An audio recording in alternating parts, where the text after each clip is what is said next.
Pessoal, ontem faltou o vídeo aqui do ordenamento jurídico que impede a guarda de trabalhar. Segue.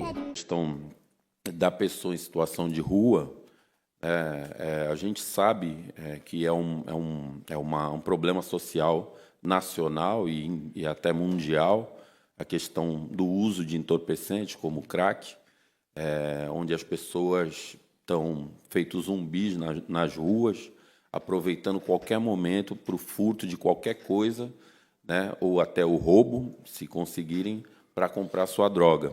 E como o vereador bem colocou, muitas vezes eles não só se camuflam, mas eles estão mesmo numa condição de morador em situação de rua, justamente porque cometem crimes, às vezes, nas suas comunidades e tem que deixar o local, saem do presídio e não tem como voltar para, como eles dizem, né, para suas comunidades, né?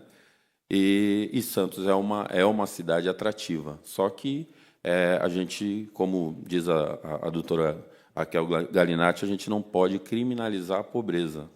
Não tem como a gente simplesmente, na doutrina policial, não existe, né, o termo que daria para nós, vamos dizer assim, a abordagem à pessoa de rua, a caçar o morador de rua, a impedir a entrada na cidade, impedir a permanência. Isso não é uma vontade nossa, fazer ou não fazer. É a lei, né, que não permite que assim seja feito. A lei só permite uma abordagem policial com fundada suspeita, né? A gente criou, né, recentemente, esse mês foi dado início da cartilha de abordagem policial por parte da Guarda, justamente, né, para nortear nossos agentes aí, vamos dizer assim, numa conduta bem técnica, com fundamentação jurídica, né?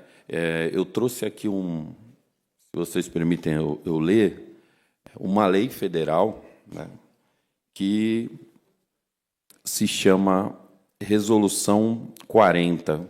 Então, eu vou ler aqui para vocês do que se trata essa Resolução 40. Né, uma lei federal aí desde outubro de 2020. Né. Ela estabelece as diretrizes para a promoção, proteção e defesa dos direitos humanos das pessoas em situação de rua, baseada no relatório de desenvolvimento humano elaborado pela ONU. Então, a gente tem aqui, ó, por exemplo, né, eu anotei alguns artigos importantes. Artigo 15 trata do atendimento às pessoas em situação de rua, que diz que é vedada a coação da pessoa em situação de rua por agente público, devendo ser garantida a liberdade de escolha em aceitar ou não o atendimento e encaminhamento. Né? Artigo 23 diz que o Estado deve garantir o direito de ir e vir, de permanecer em espaço público e acessar os equipamentos e serviços públicos. Né? O capítulo 4, do artigo 59 ao 70, ele fala sobre direitos humanos e segurança pública. Né? Trata como os agentes de segurança, inclusive os guardas municipais, devem proceder nessas situações. Então, assim, resumidamente, esses artigos dizem o seguinte, que os agentes devem proteger e garantir os direitos dessas pessoas. Devem primar nas suas condutas pela urbanidade e pelo absoluto respeito às pessoas, inclusive protegendo também o abrigo improvisado que se torna lar inviolável.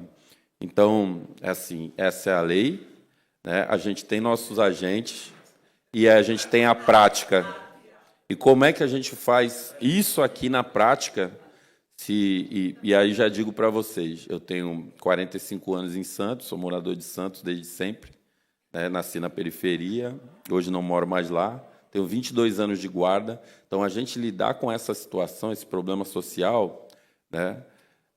Por exemplo, há 22 anos, então, vamos dizer assim, nessas camuflagens, quando a gente está embasado legalmente, quando essas pessoas elas são vistas, né, pelo monitoramento em atitude suspeita, elas são abordadas. Muitas vezes, né, isso diversas vezes, eu posso dizer para vocês, pelo menos umas 3 vezes por semana, a gente captura um foragido da justiça. Em abordagens e locais de uso de entorpecente e de tráfico de drogas, a gente faz abordagem, né? Muitas vezes encontra, né, com droga, já pegamos várias situações de tráfico em flagrante, né, o porte excessivo de drogas, dinheiro, enfim. E muitas vezes a gente pega aí esses supostos vulneráveis e pessoas em situações de rua, né, que se camuflam, como diz o vereador, em situação de cometer o crime ou, claro, né, transgredindo o nosso código de postura. Então,